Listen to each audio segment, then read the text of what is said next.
On this episode of Ice Vikings. Here we go. We're gotta go where no man's gone before. Be a little tough to see the trail today, but Look at the weather right now, and they say we're in for some changes. Well, I hope this is not the changes.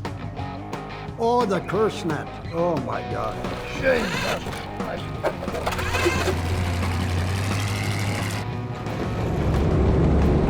I stop? Another crack right over there, look at it. We're on a crack. Yay, caramba.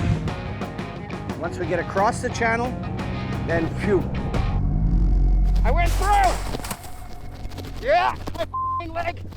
You gotta be a little crazy to do this. Why do you want to come out with 40 below and push it? Woo! That is very good fishing. It is worth it if you're catching fish. That's the smell of money, baby. Just another day in paradise, living the dream.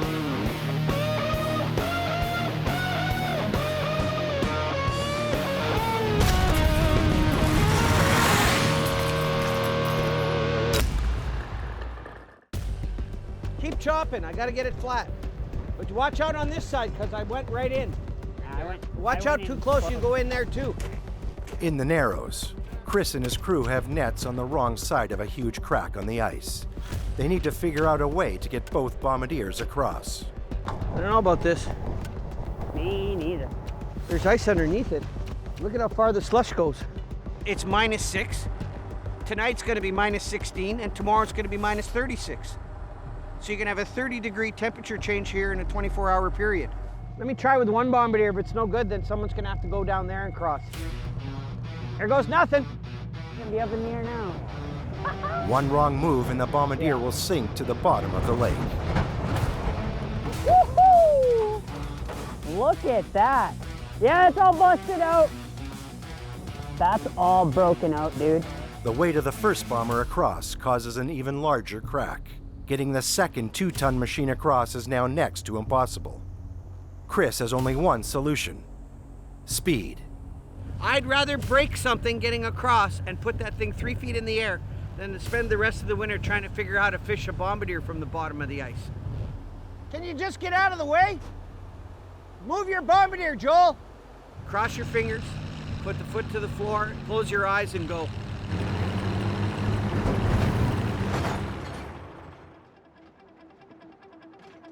We're gotta go where no man's gone before. Here we go. So I got my dad with me, because he knows the history of the area. So I'm glad I got him with me today. Chris and his team are hoping to hit the motherload of whitefish in a remote corner of the lake. Traveling here is risky, but with their catch disappearing closer to shore, they have to take a chance. The channel is where the most amount of water's flowing. We gotta see how much ice there is before we go any further, because we want to have a minimum amount of ice for the machine. Once we get across the channel, then phew, then we're okay. The way it has been this year, this is the dangerous ice conditions in my lifetime. Robert Christensen is Chris's secret weapon. His dad has fished the lake for 7 decades. He knows where the fish may be schooling. Listen more and talk less, if that's possible. Look at the weather right now, and they say we're in for some changes. Well, I hope this is not the changes. So far, it's been one of the warmest winters anyone can remember, and that's not good. Warm weather means thin and unpredictable ice conditions, making travel even more treacherous. We're not going to set a bunch of nets. It's more of a test to see if there's anything there. And maybe the ice is all broke up there and we can't do anything. So the only thing to do is to go there and try and find out. Another crack right over there, look at it. We're on a crack. Wind and the current have heaved the ice, forming an unstable ridge that's blocking their way. Yay, caramba. What the thing? Wow, did we ever get snow here? Near Hecla, We were just on this trail like 12 hours ago, you know? Chris's son Trevor and his crewman Matt have a long way to go in order to reach their nets today. It's gonna be a little tough to see the trail today, but it's gonna be a whiteout today, that's for sure. Once again, Trevor's bomber is out of commission. Mine broke down again yesterday, it's just been a pain in the ass. But for now, I'm still stuck using Dad's bomber, which runs great, but it's just, you know, more stuff of his that I don't want to break. Heavy snowfall and frigid temperatures will make today an endurance test. So it's gonna be like minus 20, minus 30, probably reach some minus 40 days pretty soon here too. It sucks. I mean, it hasn't made that much ice this year. The snow is just gonna keep insulating it, and it makes it way harder to travel, like way heavier going, especially when you're going like 4 or 5 miles. It just slows you right down. It is a long drive, that's for sure. Hope Matt's doing all right in the side-by-side. You got the pin in there? Okay, let me just grab that quick. The plan now is to take the lifting caboose to the gang of nets furthest from shore. I can't see the frickin' trail at all. I can't see nothing behind you, in front of you, beside you. I don't see anything.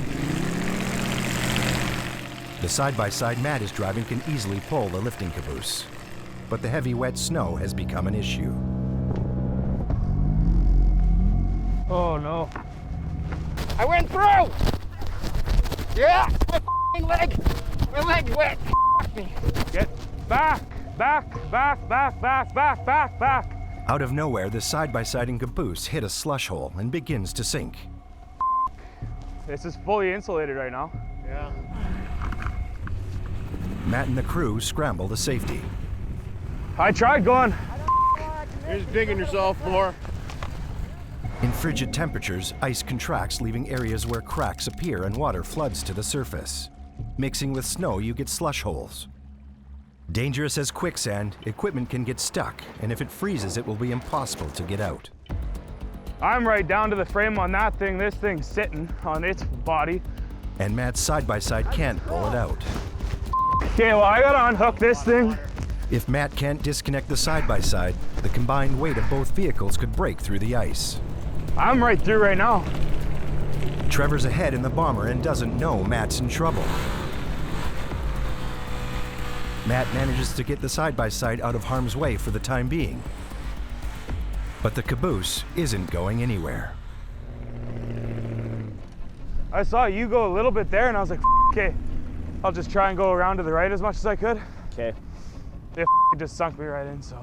Yeah, we'll pull it back and then rehook it and go way around because this is... Well, that thing, I gotta clean all that out crazy. now on the tracks. It's full right to, it's gonna be all iced up in no time. Okay. The caboose could break through the slush hole and sink, or as the heavy snow accumulates and colder weather arrives, could be frozen in place, trapped for weeks until warmer weather. It was hard for me to see with my tinted goggles and stuff and it all white, and I saw Trevor's tracks and it's not that clear of a track, and then all of a sudden it's a really dark track, and so I saw that and I said, oh, so I'll try and go to the right a bit, and I thought I was okay until everything sunk right down to the floorboards. The one thing I don't want to do is get the Bombader stuck too, because then we're f***ed. So what I could do is, I don't think I'm going to be able to pull that out. Fishing's on hold. The pressure's on to save the caboose. But I'm praying to God this works. Did you look at this? Quality, it's just knotted together. It's not even knotted. My gas pedal is freezing on the Bombader too, so I was trying not to run you over as I went forward. Do it. What a f***ing mess. Oh yeah. I'm getting the f*** out of here. Now Trevor must use the bomber to extract the caboose before it's too late.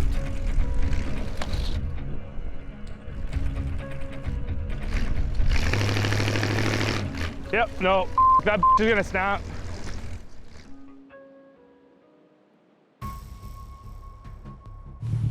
Tell him to bring the bar here, we'll check it out. North on the lake, Trevor's dad Chris is having problems of his own. His team is stopped by a massive crack. 2 large sheets of ice have collided, creating a treacherous weak spot. It's folded one way over the other all the way down, and there isn't really an awful lot of ice. and then you add the current to it, you're probably not having much fun. Doesn't look good, eh? The team has no choice. They must find a way to cross the crack to set their nets. Do we keep looking for cracks or do we try to get over it? Well, that's why we came this way, because you can go. That's a crack right there you went over. What do you want to do? So I should knock it down here. Chris must decide whether there's enough ice to carry the weight of his men and their machines. Bring that bar here, Devin. Check there. Lives are at stake. Go down, go down. Down, down, I down. want to see how much, if there's water there or ice. Huh? There's ice underneath it. Because we're pushing together. That's what it's ice under it. So We gotta push this down here. There's ice right there. Okay, good. Chop this down, we'll make it smooth. They decide to knock down the ice ridge and create a snow and ice bridge across the crack. Put your bar down on How much water is there? Special steel rods sharpened on one end are called needle bars. They are the go-to tool for chipping through ice. The 250-kilogram snowmobile makes it safely across. Guess you can tell it's not his snowmobile. But the bomber weighs 2 tons. If the ice gives way, it will sink like a stone.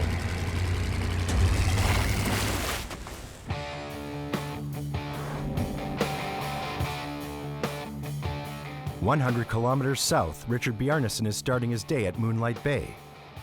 It is the first cold snap of the winter. Richard and his son Mike are getting ready for a bitterly cold day on the lake. Okay, yeah, I'm kind of stubborn, I guess, something like my dad, and I just want to try to get as much as we can when we're out there. I figure, why not? Let's get her done. Just trying to dry these plugs out. Try to put some fuel in.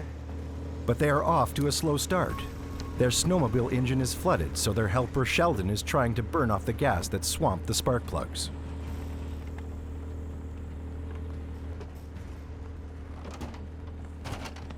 When the temperature sinks below -30, everything starts breaking down.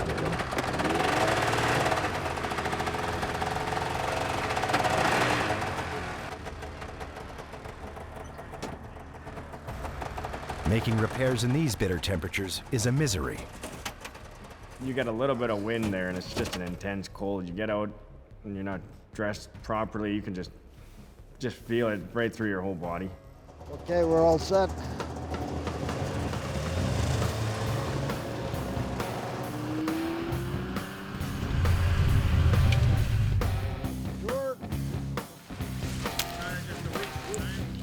Yeah, we'll just roll her up. This isn't what Richard and the boys were hoping for. It was pretty pathetic. There was only, I think, about 9 fish in that net, and so we just yanked it up, and we'll put it at the end. They have nets to check farther out on the ice, but there's one nobody wants to touch. Oh, the curse net. Oh, my God. This guy gave us the net. He was saying, I'm giving it to you because it's cursed. Richard calls it the hoodoo net. Hoodoo net, that means a jinx net. So maybe it is cursed.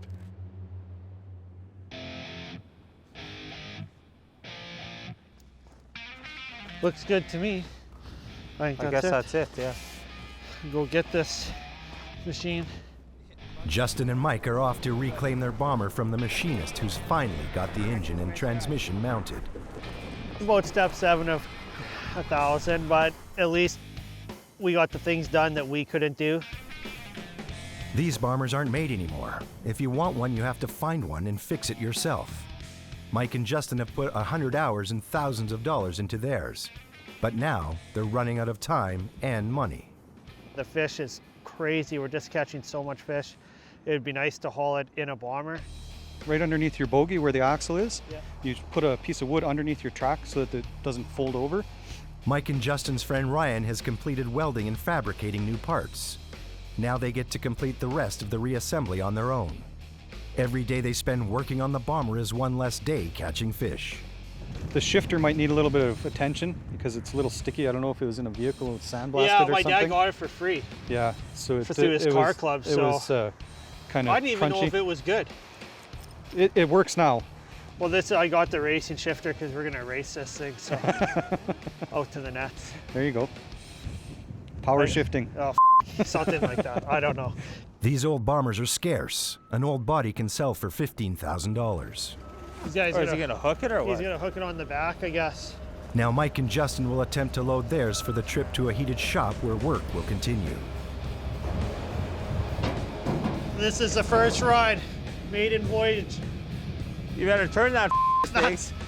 The thing doesn't turn going straight. But maneuvering 2 tons of cold steel is turning out to be a challenge. There goes the paint job. There goes that rim. Can I have your license, sir? It'll be amazing if it gets to the shop without being broken. What the hell is happening here? Lining it up to go onto the trailer is like threading a needle. Run! Run! I got it in high gear. Are the ramps okay? Well, I can't see the tires.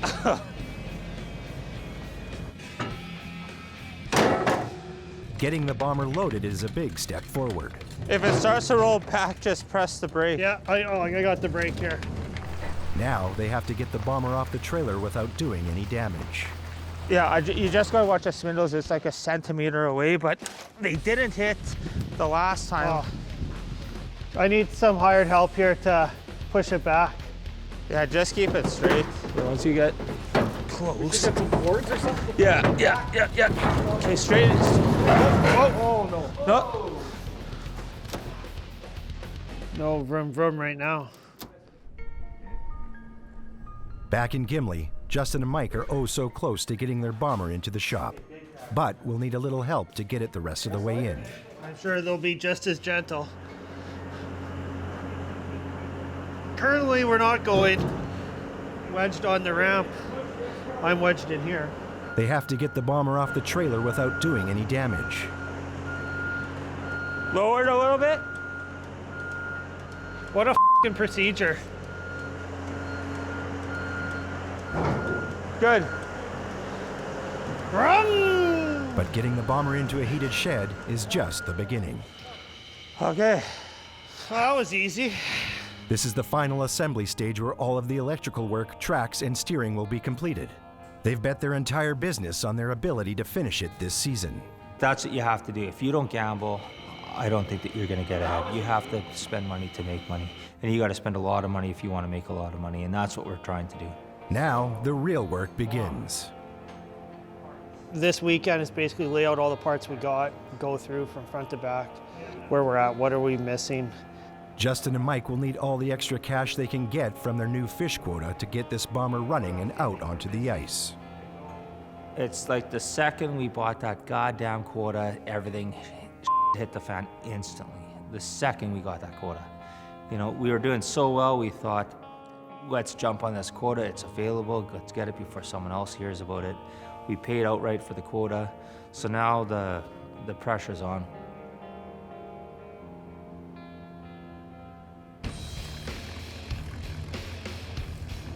I can try slingshotting it. No, let's do it. Just put your head down when you back up. Because that thing's gonna snap and I don't want that to go through the windshield and hit your face. That's all you got left to you, Trevor. That beautiful face. Back near Hecla, Trevor and Matt are struggling to free the lifting caboose before it sinks completely in soft ice.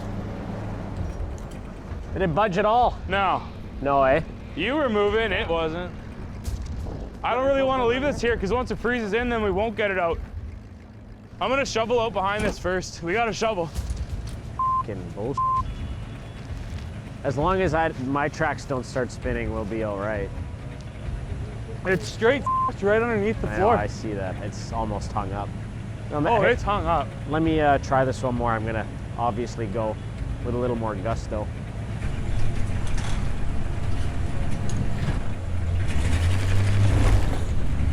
Keep it going.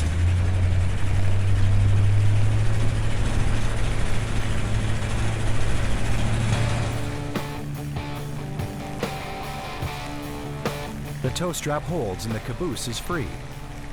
Trevor needs to park it well away from the slush. Hey! Got her. Thank you. Okay. I didn't even think we were gonna get it out, actually. Just barely ended backing it out, and luckily it kind of avoided disaster because, I mean, our whole day would have been shot if I would have had to go back to get the other bomber, to get the one bomber unstuck. I'm happy to catch fish all day long, but you just need stuff to catch it with, you know? Like, it's just been such a pain in the ass.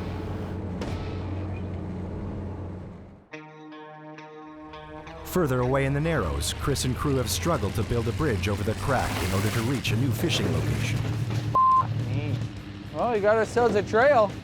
Sooner or later, you know, you gotta get across the crack, and by the time we come back, could be pushed up 6 feet high. We couldn't go any further. As you see here, we're gonna hit an island. So, I mean, we're done as far as we can go this way. So this was kind of like last chance for romance to get across it here. Maybe where we gotta go, we have to cross another one. I don't know yet. A little bit of ice here and there. It's going to be foggy, so we're not going to see. Finally, Chris and the boys have reached their destination. It feels like you are traveling so far, especially because today you couldn't see anything, so you're just kind of driving into the unknown. We've been out there where we've been 10 feet away and you can't see the Bombader, and you're not that far from shore. He's gonna want to know how much water right away. Sure of it. Chris will drill a test hole, checking the thickness of the ice and whether the water underneath is deep enough for their nets. Why take any chances? It's not like we've been here before. See, like, look through the ice. You can see there's ice here. I mean, where it's cracked, you look on the edges of the crack. But I mean, where there's no ice, I don't know. But underneath the snow, you'll never know.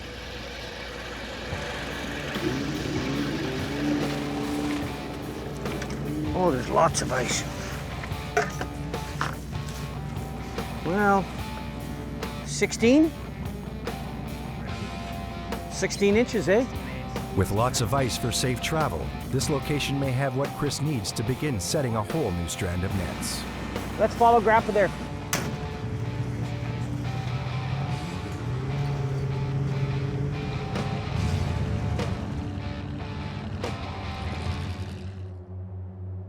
Back on Moonlight Bay, Richard, Mike, and Sheldon are struggling to lift one final net.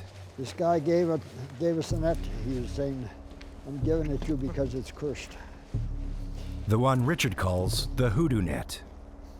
This fisherman gave us this net because he had cut one of our nets in the fall. So he gave it to Mike, supposedly, and he told Mike, he said, it's a cursed net, though. You know? And we just figured out a net's a net. But it turned out it was cursed, you know. There's bad mojo whenever they use the hoodoo net. Snow machines stop working, ice augers die, anchor lines get cut, or the Bombader won't start. Jesus Christ.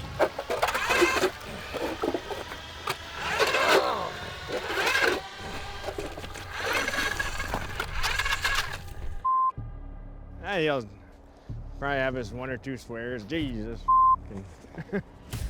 It looks like the haunted net is living up to its reputation. The auger is kind of buggered off up there. It doesn't shut off. It was working a while ago and then stopped again. Starting to believe in the cursed net.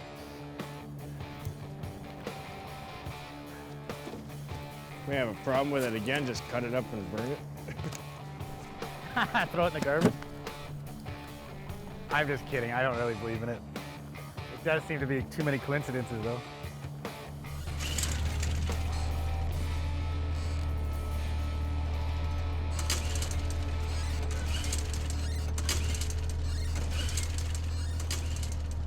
She just conked out. We thought it was out of gas, but we put some gas in there and just conked out.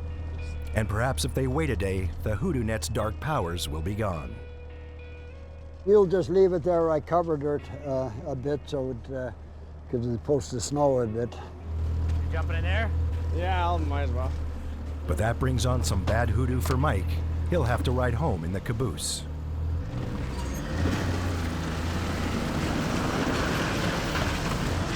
Jesus.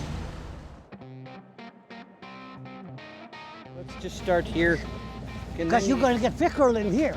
Following his father Robert's advice, Chris selects a spot to drill and set their nets. I gotta go ahead. I'm gonna back up here. So we're staying here? You're gonna follow the jigger. Oh, yeah. Yeah, this is gonna be your chance. Okay. Today, Chris's son Devin faces a test. A jigger will carry a line under the ice from one hole to where the next one will be drilled. His job is to keep track of the jigger while it's under the ice. Right to here, Devin. Oh yeah, right there? That's the measure mark. Hold that. Don't let it go. Just try to follow it with your ear. Pull your hood down. Okay, my work is done. I'm going home. Well, I want him, if you can give him, help him with the jigger would be good. Because he's never followed the jigger before.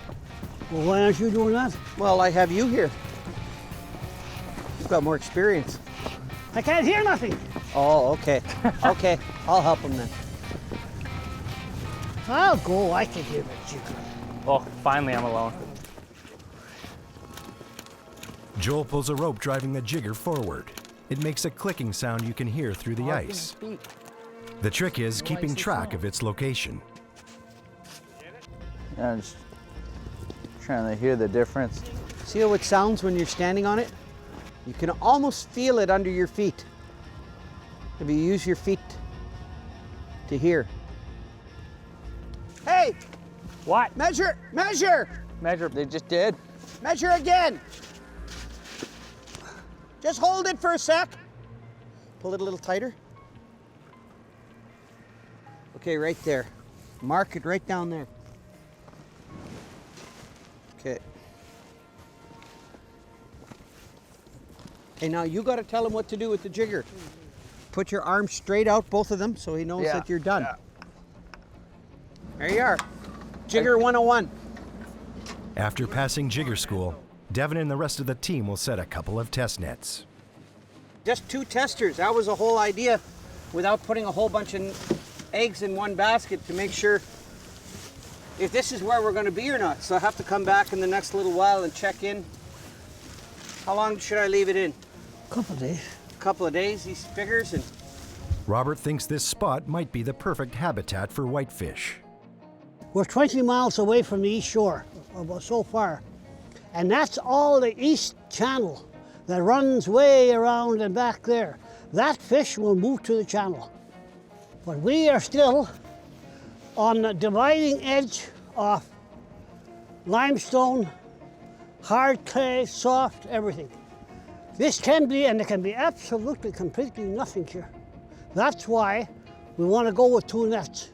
The question is, will Chris's gamble pay off? Or have they wasted a valuable day of fishing? so what he's trying to say is we're in between a rock and a hard place.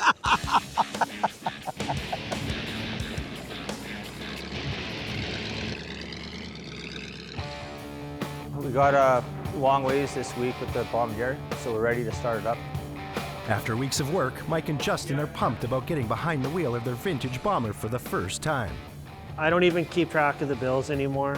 I just keep buying the parts and keep piling up the parts and tell myself one day it will be on the lake. And don't think about how much money I've spent on it. The cost of the parts is mental. I kind of roughly tallied up what we're into this for. My wife is probably going to be the first one to kill me, so I'm scared of her the most. The Husavik guys have spent over 100 hours and close to $40,000 rebuilding their 1950s bomber from scratch. Where's that cutoff wheel you had yesterday? They're gambling that the bomber will make it faster and easier to get their fish off the ice and money in the bank. Okay, you all clear there? Yeah. Now fire it up.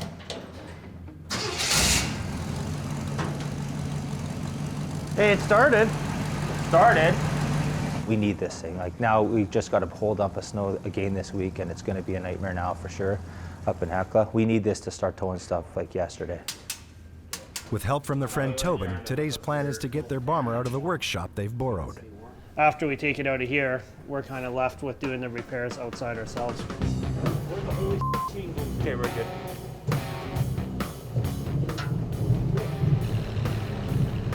Sounds better already.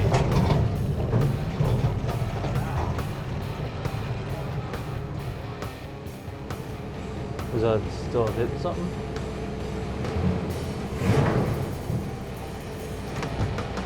just seems. Well, I don't know, like we're on gravel. Yeah. Oh, that's not. Like, why isn't that riding in the groove? The drivetrain is working perfectly, Is it touching anything? Yeah, it's touching that metal a little bit. but it looks like something is wrong with the track assembly. Well, we've made it far. We've made it 5 feet. I don't know what the is going. Instantly, we could tell something was wrong with the tracks, and then here we find out the tracks just aren't riding right. It has to do with how we mounted the diff way back in, step 2 of building this machine. It's raised up. I wonder if this sprocket being mounted too high is trying to pull this track up like this, right? Like They'll have to take the track assembly apart. It's a massive job. the only time I'll see Lake Winnipeg today is by looking at a picture on my phone. Well, this is pretty disheartening. Take it in for now and let's just have a calming, stiff shot of whiskey. And then one more stiff shot of whiskey, and then let's come up with a plan. Mike and Justin are running out of options. They decide to bring in the person everyone calls the Bomber Whisperer. Okay, man of the hour is on his way. Like he's here in 2 minutes. You know why I know what's wrong? Why? Because I broke everything once. Yeah, well, you can look on this side. It's the first side we'll look at. Mike and Justin have called in a ringer, Chris Christensen, the Bomber Whisperer himself. You think you got the tracks pretty tight? Well, I don't know. You're the Bomber Whisperer. She's a little tight. See, the only problem with having it too tight. Okay, so you think that's too tight, right? Or what's your judge? Fishing is a competitive business, but there's an unwritten rule. You can always count on the others who work on the ice when things go wrong. Like these things they're maddening, right? And you can see how much time they've spent on it. You can see how wonderful it looks. If it was me, I'd be eager to get the thing out there and try it out. But I mean, once they're done getting all the bugs out of it, then they're gonna have something that lasts. And they're doing it right. If you want, you come over to my place, we'll measure the rear end on the bottom of mine. Like inside of the sprockets? Center to center. I don't know. I don't even want to think of a worst case scenario. I probably would be the Bomber. If that doesn't go with the time and money and years that have went by, and this was the winter where that's where it was going to be on the lake and that didn't happen, I'm going to call that a complete fail. I should have sold the goddamn thing and bought something else then.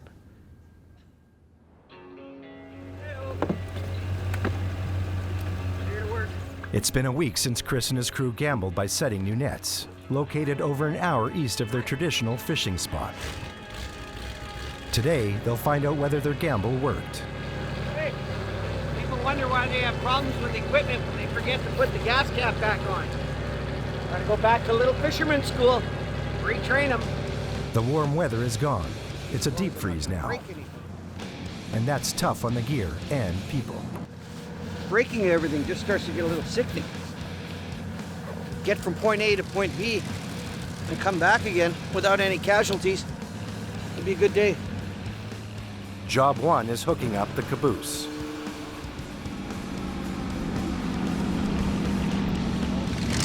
Okay, we'll give it a try. Bring it back a little bit. The caboose is frozen in the snow and ice. Up, all the way up. Then again, up. Okay. Go, go, go, go, go, go! Go! Back up. Not blue, little, blue, little, blue, little. Well, I can't Go. control it. Yes, you can. That's just spinning. Back up. Well, the problem with the Bombader is the throttle is so touchy. It's like 0 to 100 almost, and I'm looking backwards, and I'm like this with my foot, like I'm basically trying to touch it because I'm trying not to run anyone over because that's the most important thing. And it's just 0 to 100, and then as soon as it spins, it's done. So it is very hard. I knew eventually we'd get it going. It's just everything's a little harder too when everyone wants to get everything done right now, and there's a little bit of yelling going on, which is why the rope ran around the neck at one point there. Can I stop? Tighter! Oh yeah, I'm not sweating yet. Okay, throw it in there. Ready? Yeah, let's go. Let's get to the crack, come on there! It's almost lunchtime already, and they haven't touched a net. That won't happen until they repair the snow bridge they built last week and get more than 2 tons of bomber and caboose across the crack. Shovel, wait, Jeff. Level it out. Gotta level it out so that I can go fast enough. Because 2 days ago, we couldn't get across this for water both ways. You wanna check right in the middle, Joel? See? There may not be much ice underneath it. So we're gonna fly. Get it level, and get over. You spin out the snow, loosen it up a little bit. That way I can pack it down when I go over it. When you get on it, Josh, when you get on it, hammer.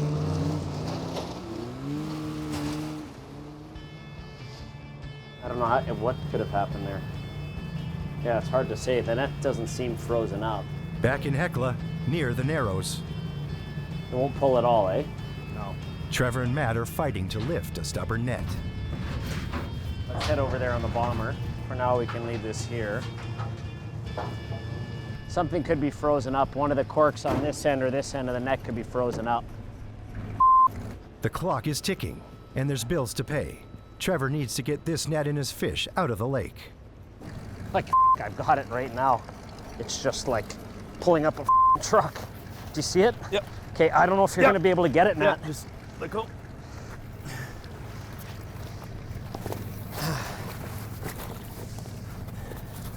Holy shit. Yeah, you got it? Okay. That's I don't know, are you going to be able to get this thing up? Matt works one end of the net, while Trevor tries his best at the other end. I can't get it. It's there, But they're still not having any luck. It's gotta be close. Oh yeah, I feel the clip there. You feel it? Yep. Yep, there it is. Okay. Oh, you son of a bitch. Let me know when you Yeah, let her down. Oh. So Matt, don't worry about clipping it in, just drop it. We're gonna pull that net up. It's way too much. I still gotta try and pull the rest of that up.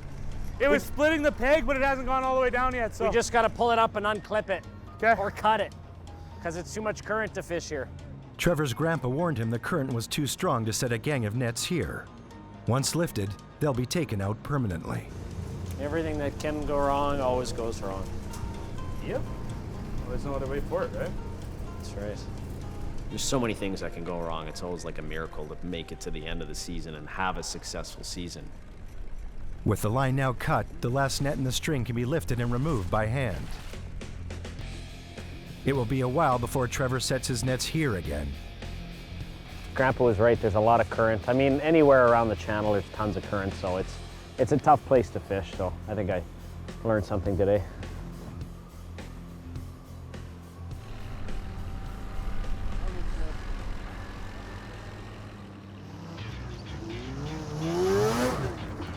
That's better, I like that.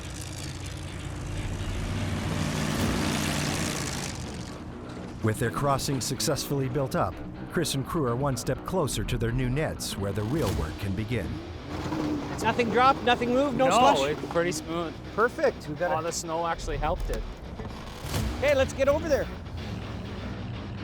The guys drilled down to the nets they set a week ago, hoping to find a motherload of fish in this remote part of the lake. I'm anxious because it takes so long to get this all into place. This is going to determine my next 2 months. Am I going home to switch nets? Am I setting more nets? Am I leaving this area? Is there dirt? Is there fish? I want to go inside and see what's going on, but I don't. If there's fish and everything's where it is and everybody's where they got to be, it's not going to be hard to get fish. But if there's not much, then all the effort was for naught. Do I want to know what's going on? Well, there's going to be tullaby, I knew that. What are we going to do this tullaby? It's mostly tullaby, a bitter moment for Chris. They have almost no value. It's not the money-making whitefish and pickerel he was hoping for. My dad said never sharpen a knife until the season starts. Because you're not going to you sharpen your knife, may not have no fish to cut. Kind of superstitious, eh? My biggest problem is my dad showed me how to fish, and now I can never, ever, ever, never get enough. I thought he was helping, but he cursed me. The boys keep working, hoping for better luck. A few meters along the net is suddenly full of pickerel and whitefish. Yee-hoo! It's a good day in the neighborhood. Look at that, boys, a good sign of fish. Looks like we're here to stay. I know where I'm going now. Between a rock and a hard place. Chris's dad was right. That spot between a rock and a hard place is yielding gold. Oh, if you can't get happy about this, you may as well go home and cry. Chris and his team move to the next net, hoping their luck will hold. Okay, open it. Stop! It's obvious that fish is in the current. I mean, there's definitely fish around over here. And there's nobody around. And that's what I want. More than anything else, I just want to be left where nobody's around. News travels fast around the lake. If this turns out to be the Motherload, Chris would prefer to keep it for himself. And my dad says, you have to remember these spots. The old families remember, they always remember where they caught fish. And that's clicked in. Woo-hoo! Smiley faces, smiley faces. It looks like this net is a winner too. Good thing the caboose is not too high, it would bang my head. You would hope that if things go wrong, every now and then things will go right. You know, sometimes you got to be good to be lucky. Luck only goes so far, but you got to have a little bit of know what you're doing at the same time. We're done now, so I guess we'll head home. We got enough pickerel. It was a good day. I like the sign of it. It's a good turnout, and it's nice to see that fish around. We got a load of fish, so it actually went as planned. Touch wood, get to shore, don't break anything, be a good day.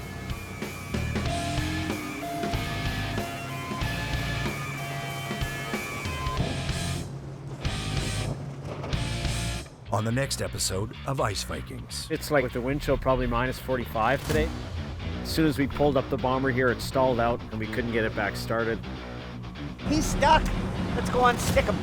Come on, come on, come on, come on, come on, come on. That's pretty bad, eh? That's bad. Jesus! Our whole year's salary was on this winter. What a f***ing day this is turning out to be. If I start to cry, will someone give me a hug? Please.